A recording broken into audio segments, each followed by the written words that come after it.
Has the facade of Putin's rule started to crack 1 year into the Ukraine invasion? In the wake of the Ukraine incursion, Russia has tightened its grip on civil liberties, painting a picture of a nation in the throes of increasing repression. Civil society, once vibrant and diverse, now finds itself suffocated, stifled under the weight of state control.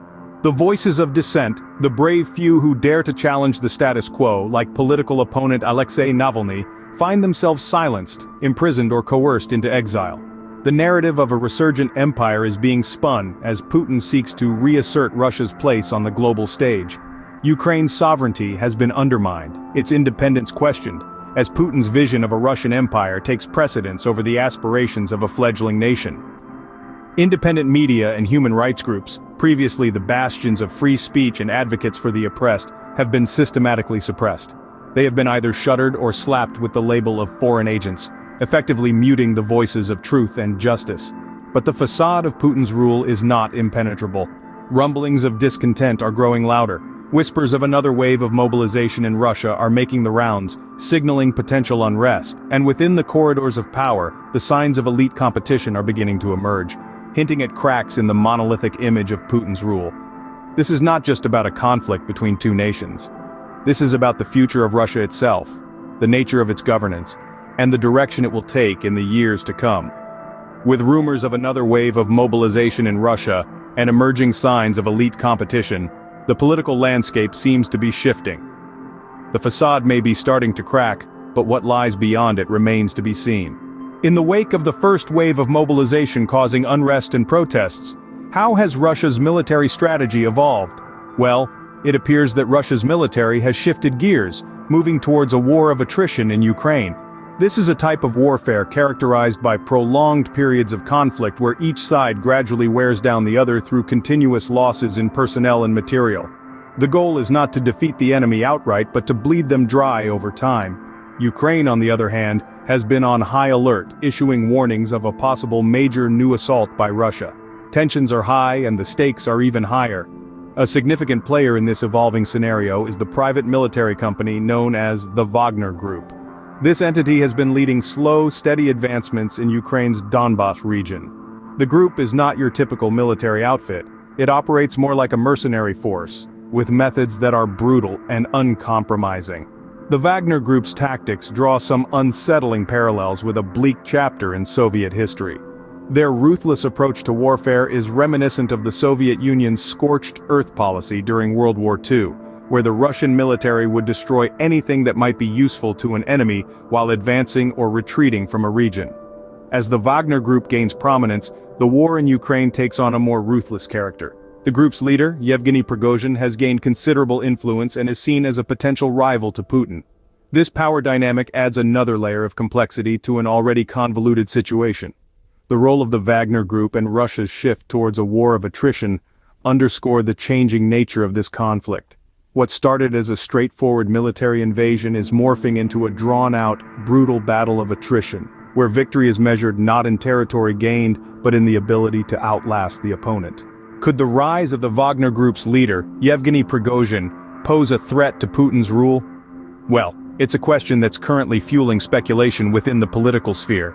Prigozhin, a figure who leads the Wagner Group, a private military company notorious for its brutal methods, is steadily gaining influence. His rise to power, much like the winter chill in Russia, is both palpable and relentless.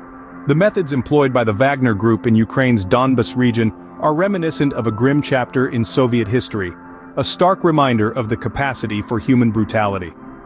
The slow yet consistent advances made by this group under Prigozhin's leadership are a testament to his growing sway. Rumblings of discontent are heard within the corridors of power, whispers of potential rivals within Russia's power elite who are striving to limit Prigozhin's power. This increasing competition among the elite is not a mere power play within the walls of the Kremlin. Its implications are far-reaching and deeply intertwined with the ongoing war in Ukraine. This power struggle is not just about who holds the reins within Russia. It's about the direction of a war that affects millions of lives. It's about the future of Ukraine, a nation caught in a power tussle between forces far larger than itself.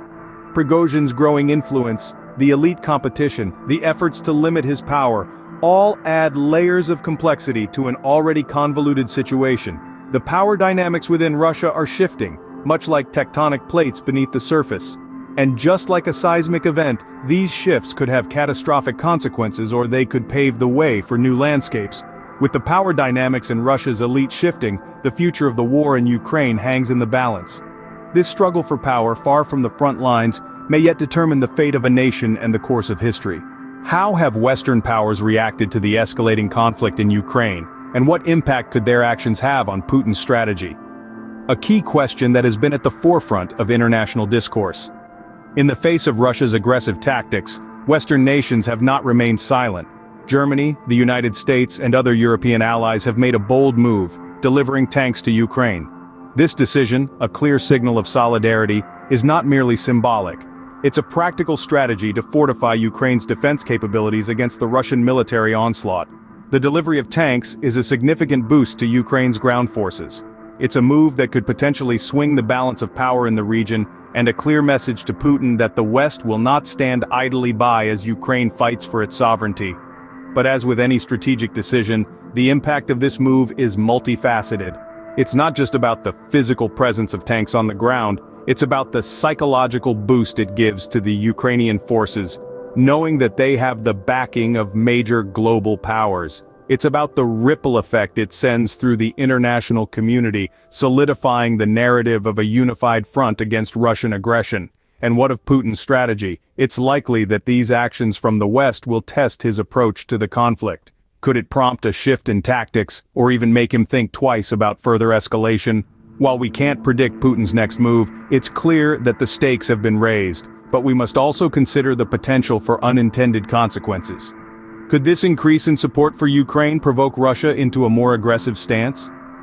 Could it escalate the conflict even further? These are questions that analysts and policymakers are grappling with as they navigate this complex and volatile situation. As Western powers step up their support for Ukraine, the conflict enters a new, potentially more volatile phase. The chessboard has been reset, and the next move could have far-reaching implications for the region and indeed the world. With the conflict in Ukraine evolving and the political landscape in Russia shifting, what might the future hold? As we consider potential scenarios for the future of the conflict, it's evident that change is the only constant. We've seen the political landscape within Russia shift, with cracks appearing in the previously impervious facade of Putin's rule. The whispers of elite competition and unrest are growing louder, suggesting that the political dynamics within Russia could be on the brink of transformation. The recent ascent of Yevgeny Prigozhin, leader of the Wagner Group, has sparked speculation about potential power struggles within Russia's elite. This could lead to unforeseen shifts in the country's course of action, with implications not just for Russia, but for Ukraine and the wider international community. On the battlefield, the nature of the conflict is evolving. Russia's military has adapted its tactics, focusing now on a war of attrition. This shift could prolong the conflict and increase its human cost, adding to the urgency of resolving the situation. The involvement of Western powers is another crucial factor shaping the future of the conflict. The decision by Germany, the United States, and other European allies to deliver tanks to Ukraine is a significant move that could test Putin's strategy and alter the balance of power. As we look ahead, we must also consider the resilience and determination of the Ukrainian people. Their fight for sovereignty and independence continues to inspire, reminding us of the human spirit's indomitable strength. So, what does the future hold? It's a question without a definitive answer. The scenarios are numerous, each with its own set of potential outcomes and implications, but one thing is certain: the decisions made today, by leaders and citizens alike, will shape the course of history. While the future remains uncertain, what is clear is that the war in Ukraine has implications far beyond its borders, affecting not just the people of Ukraine and Russia, but the world at large.